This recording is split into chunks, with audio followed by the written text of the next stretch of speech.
काबीना कमेटी बराए तवानाई ने नेशनल इलेक्ट्रिसिटी प्लान 2023 से 27 में तरमीम की मंजूरी दे दी। वज़ीर-ए-आज़म शहबाज शरीफ की ज़ेर सदारत काबीना कमेटी बराए तवानाई का इजलास हुआ।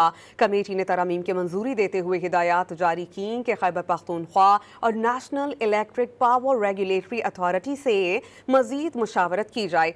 पावर डिवीजन के मरबूत तवानाई प्लान का हाई लेवल डिज़ाइन मंजूर किया गया। प्लान का मकसद एनर्जी सिक्योरिटी और तवानाई के शोबों में मुआशी मुसाबकत को यकीनी बनाना है। प्लान के तहत बिजली को मुनासिब कीमतों पर सनती और घरेलू सार्फिन तक पहुँचाने के हवाले से हिकमत अमली तरतीब दी जाएगी।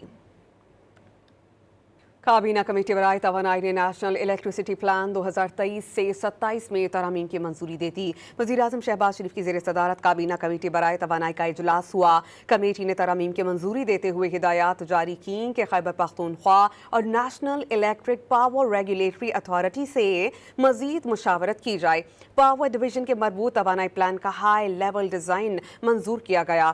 प्लान का मकसद एनर्जी सिक्योरिटी और तवानाई के शोबों में मुआशी मुसाबकत को यकीनी बनाना है। प्लान के तहत बिजली को मुनासिब कीमतों पर सनती और घरेलू सार्फिन तक पहुँचाने के हवाले से हिकमत अमली तरतीब दी जाएगी।